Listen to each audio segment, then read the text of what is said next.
நாளை முதல் 500 டாஸ்மாக் மதுக்கடைகளும் 169 மதுக்கூடங்களும் மூடப்படும் என்று தமிழக அரசு அறிவித்துள்ளது.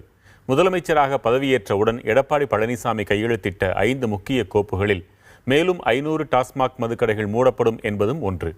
இதன்படி நாளை முதல் எந்தெந்த பகுதியில் எத்தனை கடைகள் மூடப்பட உள்ளன என்பது குறித்து அரசு தரப்பில் தெரிவிக்கப்பட்டுள்ளது. அந்த அறிவிப்பில் சென்னை மண்டலத்தில் அடங்கும் காஞ்சிபுரம், திருவள்ளூர் மாவட்டங்களில் உள்ள 105 டாஸ்மாக் மதுக்கடைகளும் 63 மதுக்கூடங்களும் மூடப்படுவதாக தெரிவிக்கப்பட்டுள்ளது. கோவை மண்டலத்தில் அடங்கிய நீலகிரி, திருப்பூர், ஈரோடு ஆகிய பகுதிகளில் உள்ள 44 மதுக்கடைகளும் 20 மதுக்கூடங்களும் மூடப்படுகின்றன. மதுரை மண்டலத்தைச் சேர்ந்த திண்டுக்கல், ராமநாதபுரம், விருதுநகர், சிவகங்கை, திருநெல்வேலி, தூத்துக்குடி, கன்னியாகுமரி, தேனி ஆகிய பகுதிகளில் மொத்தம் 99 கடைகளும் 37 மதுக்கூடங்களும் மூடப்படுகின்றன.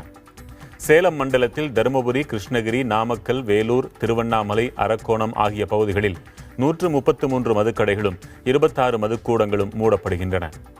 திருச்சி மண்டலத்திற்கு உட்பட்ட தஞ்சை, நாகப்பட்டினம், புதுக்கோட்டை, கரூர், கடலூர், திருவாரூர், விழுப்புரம், பெரம்பலூர் ஆகிய பகுதிகளில் உள்ள 199 டாஸ்மாக் மதுக்கடைகளும் 23 மதுக்கூடங்களும் மூடப்படுகின்றன. மூடப்படும் டாஸ்மாக் மதுக்கடைகளில் பணியாற்றும் ஊழியர்களுக்கு மாற்றுப்பணி வழங்கப்படும் என்றும் அறிவிக்கப்பட்டுள்ளது.